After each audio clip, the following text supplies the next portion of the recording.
კვლავ საქართველოს ოპერის თეატრში გამართული საოპერო და საბალეტო წარმოდგენების საავტორო უფლებებით იქნება დაცული.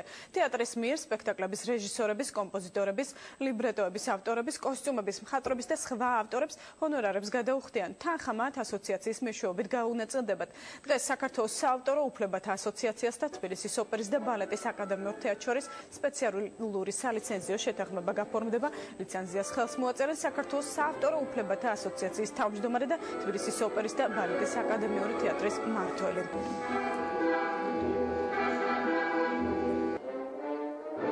ბალეტის თეატრში დადგმული ყველა სპექტაკლზე გადახდილი იქნება საავტორო ჰონორარი, ანუ ამ სპექტაკლების ავტორები იქნება რეჟისორი, კოსტიუმების მხატვარი, კომპოზიტორი, ლიბრეტოს ავტორი და ასე შემდეგ.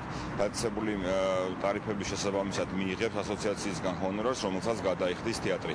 ეს გახლავთ პირველი პრეცედენტი საქართველოს, როდესაც ოპერის თეატრი აფორმებს გავს ლიცენზიას.